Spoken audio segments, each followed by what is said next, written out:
दोस्तों नमस्कार। नमस्कार। आपका एक बार फिर स्वागत है हमारे इस कार्यक्रम मीडियन अचीवर्स में। और हर बार की तरह दोस्तों हम एक बार फिर हाजिर हैं आपके सामने अपने नए कार्यक्रम के साथ। दोस्तों मैं इस बार आपसे सबसे पहले गुजारिश करना चाहूंगा कि आप अपने दोस्तों के साथ, अपने परिवार, अपने जानने वालों के साथ हमारे इस कार्यक्रम को कृपया शेयर करें और लाइक भी करें, ताकि हम ज़्यादा से ज़्यादा लोगों तक पहुंच पाएं। हमें आपके सहयोग की पूरी तरह से उम्मीद है और इंतज़ार है। तो दोस्तों इस बार हमारा जो विषय है, हमने थोड़ा सा हटकर एक विषय रखा है, एनजीओज यानी कि गैर सरकारी संस्थाएं जो समाज सेवा का काम करती हैं। उसको लेकर दोस्तों काफी कुछ कहा जाता है। वैसे तो कहते हैं कि हर 400 आदमियों के पीछे एक एनजीओ है, लेकिन उनकी सार्थकता के ऊपर कई बार सवाल उठते हैं। और अगर आपने देखा होगा कि पिछले सितंबर से लेकर मार्च के दौरान लगभग 400 एनजीओ और खासकर जिनके पास एफसीआरए है, उनको या तो निलंबित कर दिया गया या उनका लाइसेंस होल्ड पर कर दिया गया। तो ऐसे कुछ सवाल हैं जिसको लेकर हमारे मन में उत्सुकता थी कि भाई एनजीओ कितनी सार्थक है आज की तारीख में। तो उसके लिए आज हमने अपने दो खास मेहमानों को बुलाया है, एक अमेरिका से और एक दिल्ली यानी कि भारत से। भारत से हमारे साथ हैं रानी पटेल जी, जो तकरीबन पिछले 18 सालों से एक एनजीओ चला रही हैं और बहुत ही अच्छा काम कर रही हैं। और हमारे दूसरे मेहमान विजेंद्र अग्रवाल जी, जो कि अमेरिका में रहते हैं, लेकिन उनकी एनजीओ भारत में काफी काम कर रही है। तो आज हम इन्हीं से बातचीत करेंगे। तो दोस्तों ज्यादा ना बोलते हुए हम अपने कार्यक्रम को शुरू करते हैं। और मैं सबसे पहला सवाल विजेंद्र जी से करना चाहूंगा। विजेंद्र जी, आप थोड़ा सा अपने बारे में बताते हुए कृपया ये बताइए कि आप भारत में भी रहे हैं और अब अमेरिका में रहते हैं जी, और आप अमेरिका से अपनी एक एनजीओ चला रहे हैं। तो ये बताइए कि भारत और अमेरिका की दृष्टि से एनजीओ के स्वरूप में किस तरह का फर्क है, और अगर फर्क है तो किस तरह का है, और अगर समानता है तो वो किस तरह की है, and how do they work. देखिए, मैं समझता हूँ समानताएं ज़्यादा हैं और फर्क कम है मेरे हिसाब से। जो मैं काम करता हूँ विद्या ज्ञान के माध्यम से, हमारे पास यहाँ भी नॉन टैक्स एग्जम्पशन है। इंडिया में जो हमारी संस्था है उसका नाम है विद्या ज्ञान इंडिया। हम सिस्टर एंटिटीज हैं, उनका इंडिया में अपना टैक्स एग्जम्पशन है। जैसे वहाँ होता है ATG 12A, ऐसे यहाँ पे है 501(c)(3). यहाँ पे रिस्ट्रिक्शंस कम है, वहाँ थोड़ा ज़्यादा है।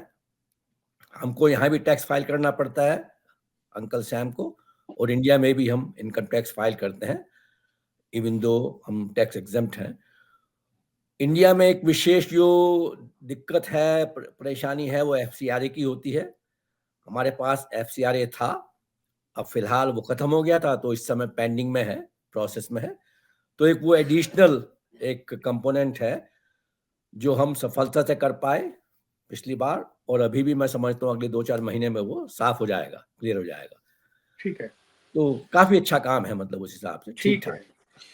तो रानी जी, मेरा दूसरा सवाल आपसे है कि ये बताइए, पिछले 9 साल से लगभग मोदी जी की सरकार है, उसके आने के बाद ऐसा कहा जा रहा है कि एनजीओज को लेके थोड़ा पारदर्शिता और उनके उनके सारे हिसाब किताब और उनके कार्यकलाप पे सवाल उठे, और अब ज्यादा पारदर्शिता बताया जाता है, मीडिया ऐसा बताता है कि हो गई है।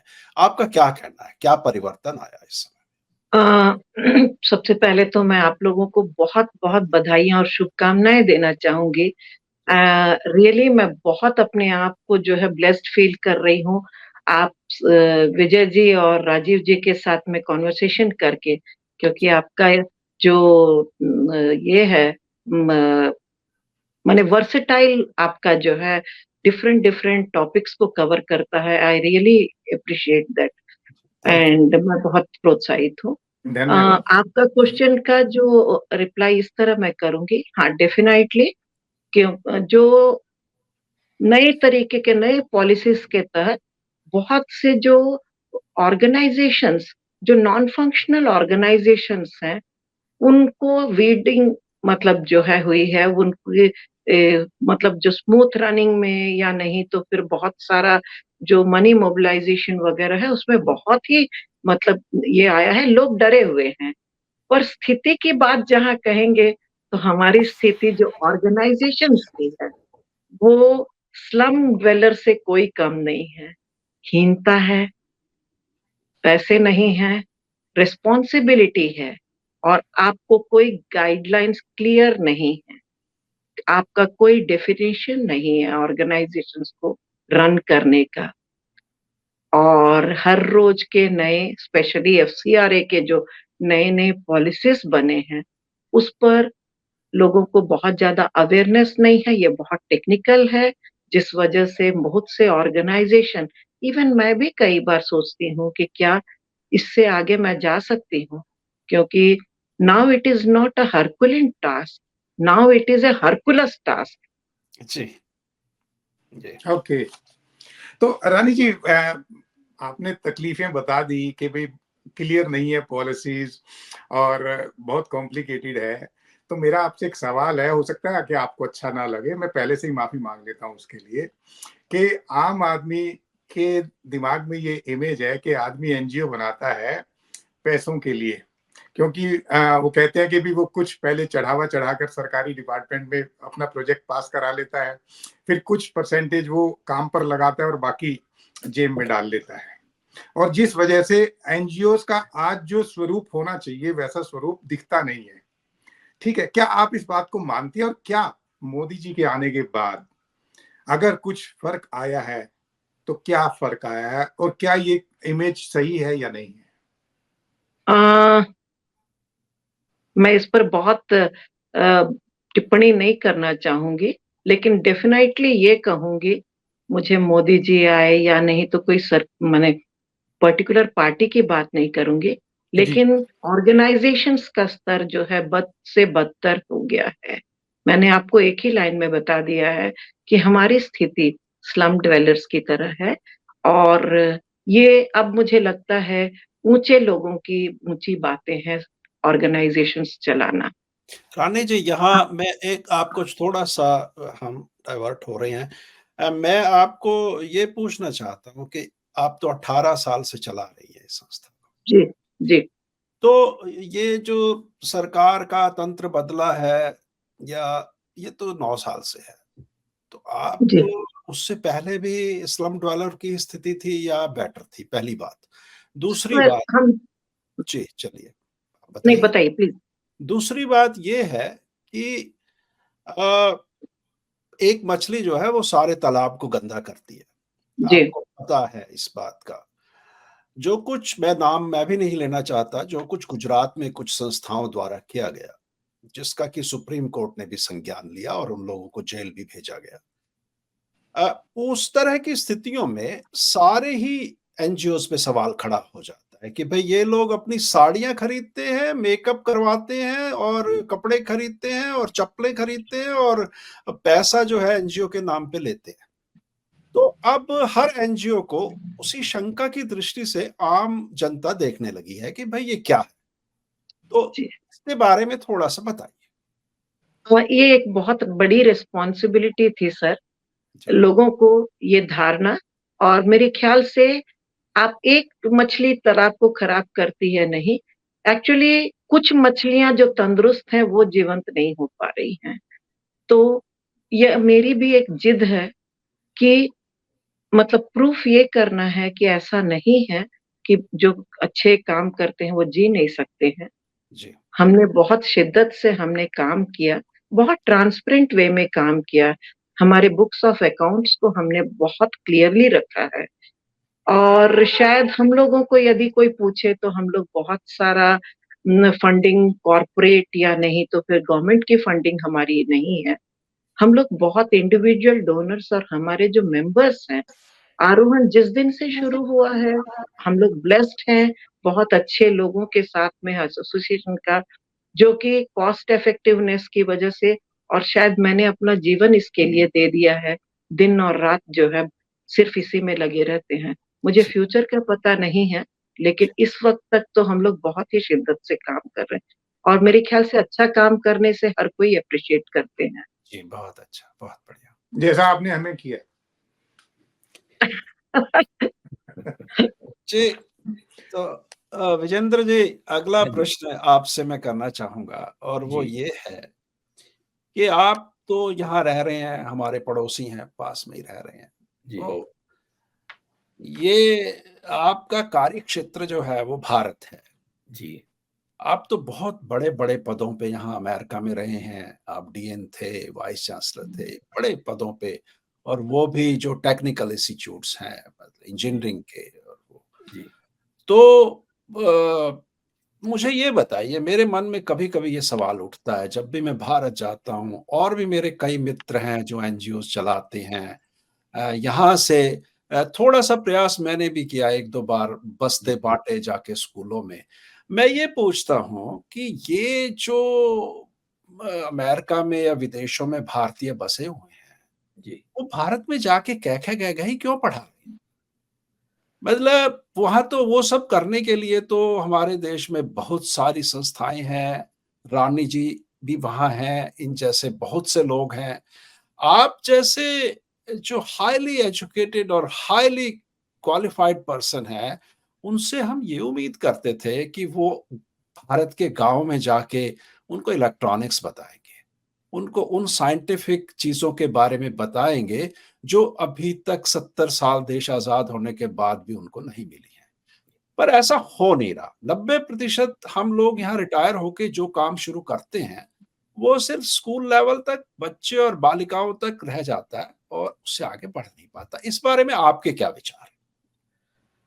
देखिए, मैं अपनी आपको स्टोरी बता सकता हूँ। मैं एक जी, गाँव से आया हूँ, गाँव में जी, पैदा हुआ, वहीं बड़ा हुआ।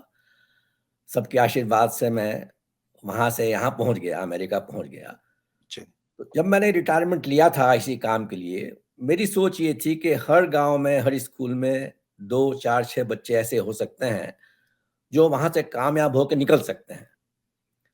और अगर उनको हमको एम्पावर करना है बच्चों को, गाँव के बच्चों को विशेष रूप से, तो education is the only way in the long run कि हम उनको एम्पावर कर सकते हैं। और विशेष रूप से जो गाँव की जो लड़कियाँ हैं, उनको एम्पावर करने के लिए उनको एजुकेट करना बहुत ज़रूरी है। जी, तो जो मेरा मिशन रहा है, हमारा मिशन रहा है, वो अगर सरकारी प्राइमरी स्कूलों में जाएँ और वहाँ उनकी पढ़ाई की जो सुविधाएँ हैं, वो थोड़ा अच्छा कर दें। जी, मैं पढ़ाता नहीं हूँ वहाँ जाके, पढ़ाने वाले तो अध्यापक हैं। जी, उनको हम जो भी साधन दे सकते हैं ताकि बच्चे किताबें पढ़ें, लिखें। लेटली हम लोगों ने उनको एलईडी टीवीज़ दिए हैं ताकि इस बार जैसे चंद्रयान का लॉन्च हुआ था, बच्चे देख पाएँ, लाइव ब्रॉडकास्ट देख पाएँ। तो जो संसाधन हैं, उससे बच्चों की बढ़ती उत्सुकता और उम्मीद ये है कि कहीं न कहीं मेरे जीवन काल में 10, 20, 50 बच्चे वो आगे बढ़ जाएँगे। तो मेरी सोच तो ये है कि हम बहुत कुछ कर सकते हैं यहाँ बैठ के, लेकिन एक वो भी ऐसा मिशन है, बहुत लोग नहीं करना चाहते। तो मेरा प्रयास तो ये था कि मैं गाँव के स्कूलों में ही, क्योंकि मैं गाँव से आया हूँ, वहीं जो काम कर सकता हूँ और even if I can make a difference for one child at a time, जी, जी। मेरा जो उद्देश्य है वो सफल हो गया। मेरा कहना ये है। वेरी मेरा जी विजेंद्र जी, ये अब मैं आपकी बात से 100% सहमत हूँ यहाँ पे, जो जी, आप कर रहे हैं विद्यादान के माध्यम से, बहुत जी, बड़ा काम है वो। मैं पर मेरा आपसे एक टीचर के नाते, एक जी, डीन, प्रोफ़ेसर के नाते, जी, मैं देखो, मैं तो बहुत छोटे पद पे एक कॉलेज में पढ़ाता था, जी, भारत में 28 साल तक पढ़ाता जी, रहा। जी, और फिर यहाँ आ गया। सवाल ये है, मेरा जो तजुर्बा है वो ये है, जी, अभी भी कॉलेजेस में, मैं जी, गाँव की और शहर की तो बात ही छोड़ दें, कॉलेजेस जी, में, जी, इवन सिटीज़ में, जी, इवन गुड़गाँव के गवर्नमेंट कॉलेज में, जी, इवन फरीदाबाद के सरकारी कॉलेज में, जी, बच्चे पेड़ों के नीचे बैठ के पढ़ते हैं। बिल्कुल ठीक है। क्लासरूम्स नहीं हैं। जी, टीचर्स की भर्ती हुए 10 साल हो गए हैं। जी, हर चीज़ एड हॉक पे चलाई जा रही है, पैच वर्क है। एक टीचर के नाते जब हम यहाँ देखते हैं यूनिवर्सिटीज़ को, इंस्टीट्यूट्स को, छोटे से छोटे इवन स्कूल्स को, तो हम ये पाते हैं कि मेरे ग्रैंडकिड का जो स्कूल है, वो हमारी वहाँ यूनिवर्सिटी से बढ़िया बिल्डिंग है उसकी और इंफ्रास्ट्रक्चर है। तो ये कब होगा आपकी नज़र में भारत में, या हम इसी तरह पैच वर्क करते रहेंगे बस? देखिए जो मेरा अनुभव रहा है पिछले 6-7 साल में जब से मैंने शुरू किया है, जी, इंडिया के जो स्कूल्स हैं, मैं स्कूल्स की बात कर रहा हूँ, यूनिवर्सिटीज़ की बात नहीं कर रहा हूँ, उनकी अपनी एक जी, स्थिति है। जो जी, सरकारी स्कूल भी हैं, उनकी स्थिति डेफ़िनिटली पहले से अच्छी हुई है। निश्चित तरीके से। मतलब मैं यूपी के बारे में या सहारनपुर जहाँ से मैं आता हूँ वहाँ के बारे में कह सकता हूँ based on my own visits. जिस स्कूल में मैं आज से 8 साल पहले गया था और आज जाता हूँ तो वहाँ डेफिनेटली इम्प्रूवमेंट्स हैं इंफ्रास्ट्रक्चर में। सफाई भी होती है, कमरे भी पक्के बने हैं, पेंट भी हुआ है, तो things are changing for better. हाँ, दिक्कतें हैं, स्कूल्स ऐसे हैं जहाँ कमरे नहीं हैं, टीचर्स कम हैं, इस तरह की दिक्कतें हैं, आज भी हैं, लेकिन India is definitely changing for better मेरे हिसाब से। रानी जी, आप तो इंडिया में ही हैं, भारत में ही हैं और 18 साल से आप काम कर रही हैं और आप जड़ से जुड़ी हुई है। मैं आपसे यही सवाल इस ढंग से पूछना चाहता हूं कि आपके हिसाब से क्या स्थिति है और आपकी एनजीओ किस तरह का काम करती है, इसमें कितनी रियलिटीज है, क्या भारत आगे बढ़ रहा है, तरक्की हो रही है, स्कूलों में इम्प्रूवमेंट हो रही है या नहीं हो रही है, और किस तरीके से संसाधनों को इस्तेमाल किया जा रहा है? मैं आपको पहले तो विजेंद्र जी से जो बता रहे थे और विजय जी जो क्वेश्चन कर रहे थे उस पर मैं कहूंगी ये बिल्कुल फंक्शन नहीं कर रहा है हम लोगों का जो एनजीओ सिस्टम है, because there is no like एक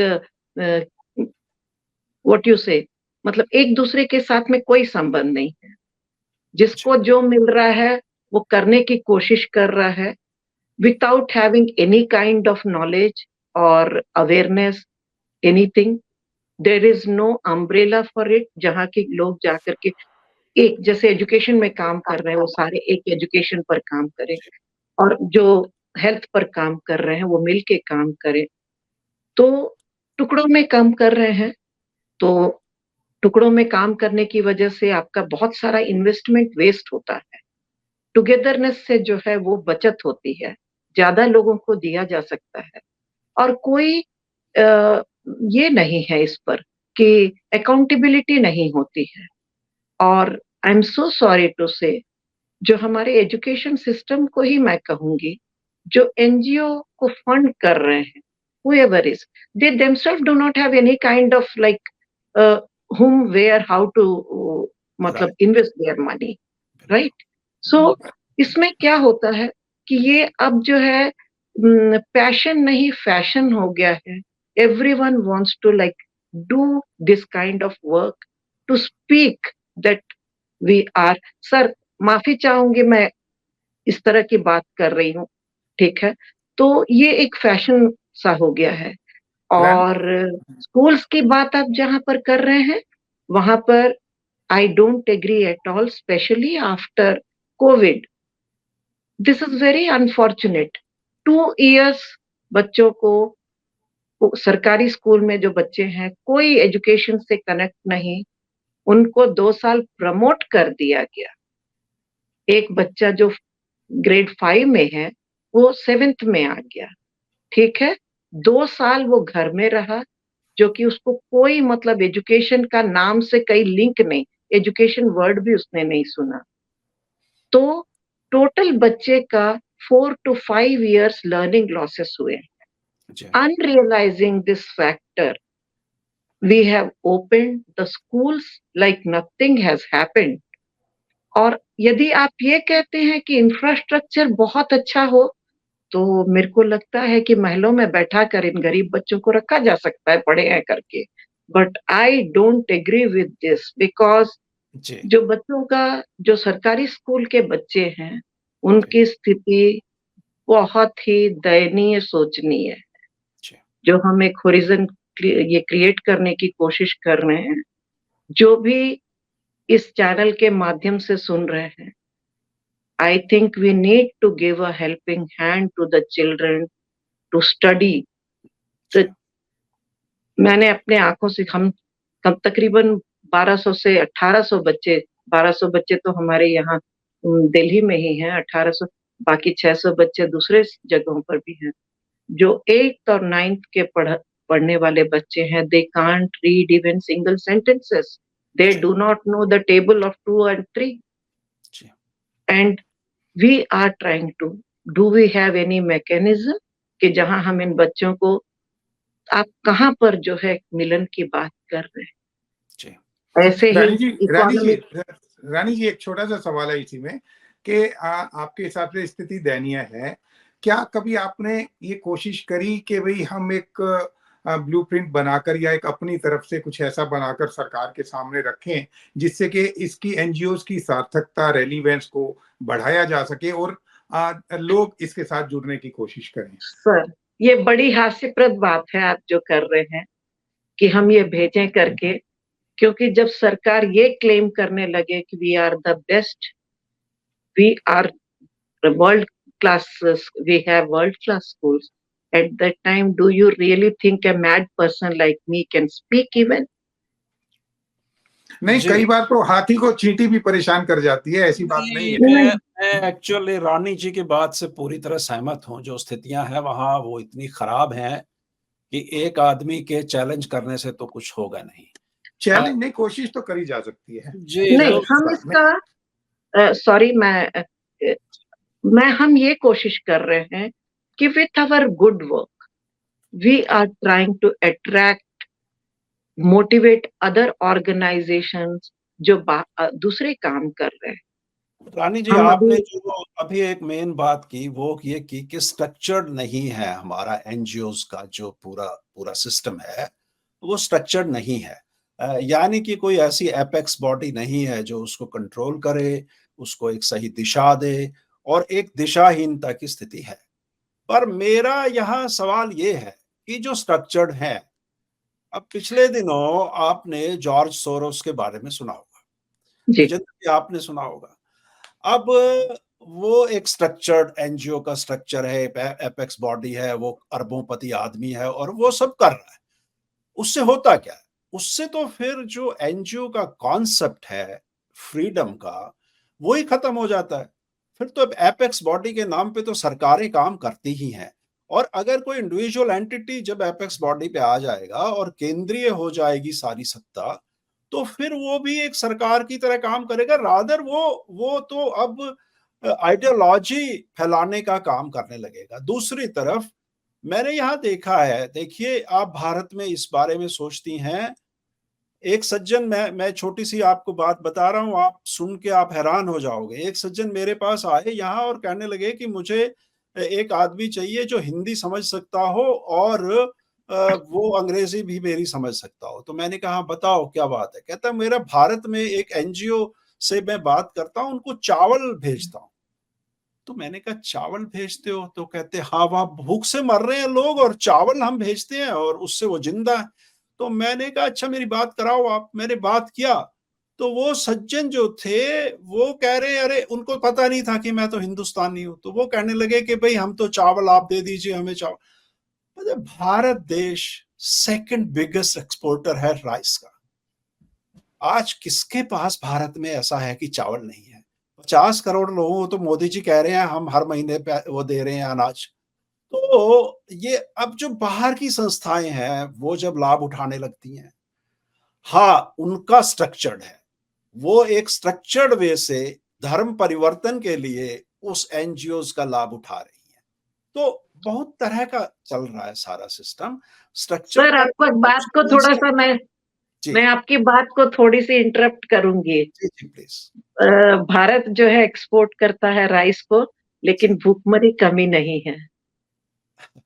भुखमरी क्योंकि तो यहाँ भी है, विजेंद्र जी बताएंगे, यहाँ भी लोग बाहर हाँ, सोते हैं ओपन में। नहीं वो सोना नहीं। मैं अरकू में काम करती हूँ। जी अरकू जो अल्लूर सीताराम राज्य डिस्ट्रिक्ट है, वहां पर काम करती हूँ। जी वहां मैंने देखा है, क्योंकि जब हम लोग विकसित भारत की बात करते हैं और आप वहां की एट्रोसिटीज देखते हैं, ये तो मतलब एक ब्लेसिंग है जो वहां के collector and PO they are very very like, बिल्कुल एक इसकी सिपाही की तरह काम कर रहे हैं। लेकिन बहुत मुश्किल है, बहुत मुश्किल है।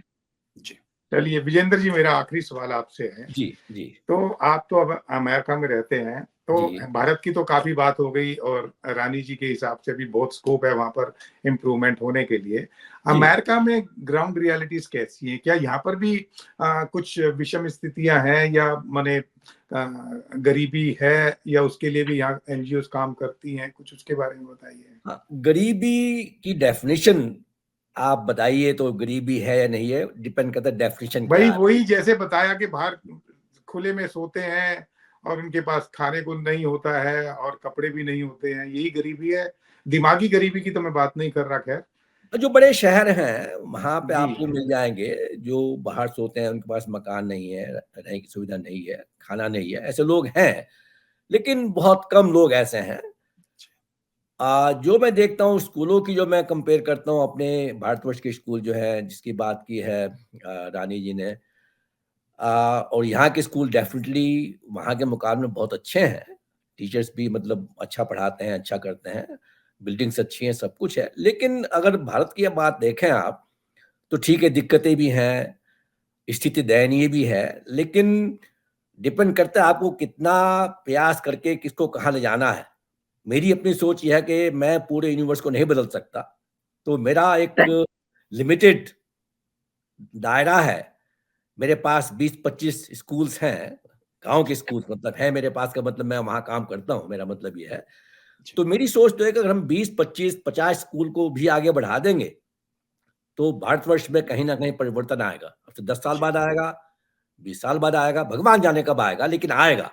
जी और मेरे हिसाब से भारत बदल रहा है अच्छाई के लिए।